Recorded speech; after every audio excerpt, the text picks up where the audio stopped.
აქ ახალი ამბების გამოშვებისგან განსხვავებით ინფორმაცია ყველაზე თავისუფალი, არასერიოზული და ხშირად დაუჯერებელია. და სენსაციური ახალი ამბავი ვაშინგტონიდან ქართველმა კოსმონავტმა მთვარეზე დადგა ფეხი.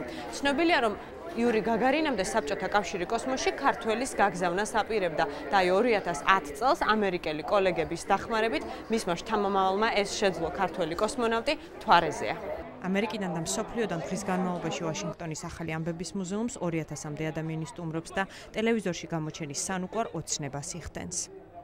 We were doing weather forecasting with my friend. მე და ჩემი მეგობარი ამინდის პროგნოზის წამყვანები ვიყავით. ეს ყოველთვის მაინტერესებდა. მოვიგონეთ თითქოს ვაშინგტონში გვალვაა და ხვალ გამყინვარება იქნება. კარგი გასართობია. სუზან ბენეტი მუზეუმის პროგრამებისა და ექსპოზიციების დეპარტამენტის დირექტორია 20 წლიანი ჟურნალისტური კარიერის შემდეგ ამბობს, რომ ეს ყველაზე შესაფერისი სამსახურია. ახლა ფაქტს აღარ, მაგრამ ფაქტის ისტორია სხვება. ყველა შეუძლია თავისთვის საინტერესო აღმოაჩინოს. ისტორიული გასართობის საგანმანათლებლო ინფორმაცია. ჩვენ 7 სართულზე განთავსებულია 29 ექსპოზიცია, მთლიანობაში 27 საათიანი ვიდეო.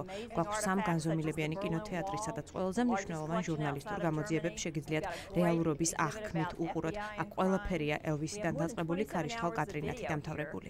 ინფორმაცია მუზეუმში დღის განმავლობაში წამიერად ახლდება, ისევე როგორც ნამდვილ საინფორმაციო განყოფილებაში. The museum has a unique front page newspaper gallery. მუზეუმს უნიკალური თავფურცლის გალერეა აქვს. ყოველდღე ჩვენ ვიღებთ მსოფლიოს 800-მდე გაზეთის ელექტრონულ ვერსიას. დილით ადრე მოვდივართ და პირველ გვერდებს გალერეაში ვათავსებთ. გარდა ამისა, ჩვენ ამ მოწყობილობის საშუალებით ქვეყნის მიხედვით შეგვიძლია მოვიძიოთ ნებისმიერი საჭირო გაზეთი. მაგალითად, ჯიზე ქართულ გაზეთს ნახავთ, სადაც პირველ გვერდზე არის დღევანდელი ინფორმაცია დამოუკიდებლობის დღესთან დაკავშირებით გილოცავთ. 29 ექსპოზიციას შორის ინტერესი ასაკის მიხედვით ნაწილდება.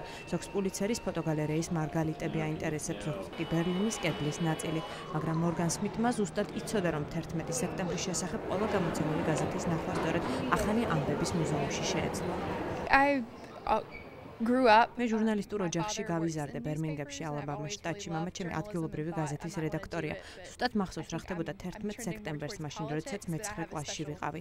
ის რაც აქ ვნახე, ოჯახური გამოცდილებიდან ვიცი, რომ ძალიან რეალურია. ჟურნალისტების მემორიალთა სხვადასხვა ქვეყნიდან ჩამოსული სტუმრები 2007 მოკლულთა შორის ჟურნალისტებს თავიანთი ქვეყნიდან ეძებენ. 1837 წლიდან დღევანდელ დღემდე ეს მოწყობილობა მსოფლიოს გარშემო მოკლული ჟურნალისტების ვინაობას ინახავს, მათ შორის საქართველოდან. მაგალითად, გიორგი სანაია, პოლიტიკური შოუ ღამის კურიერის წამყვანი, მოკლეს 26 წლის 26 ივლისს. 2009 წლის ინფორმაციით ყველაზე მეტი ჟურნალისტი მოკლულია ფილიპინებში და შემდეგ რუსეთში.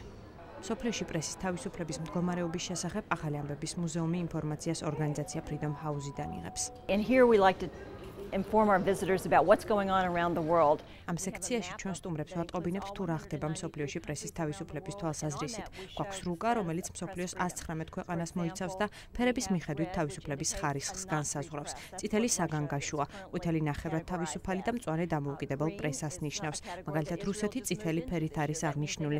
ისრაელმა მწვანე ფერის კატეგორიაში ახლახანს გადაინაცვლა და ყვითელი ფერით, ანუ ნახევრად თავისუფალი პრესით საქართველოა შეფერილი.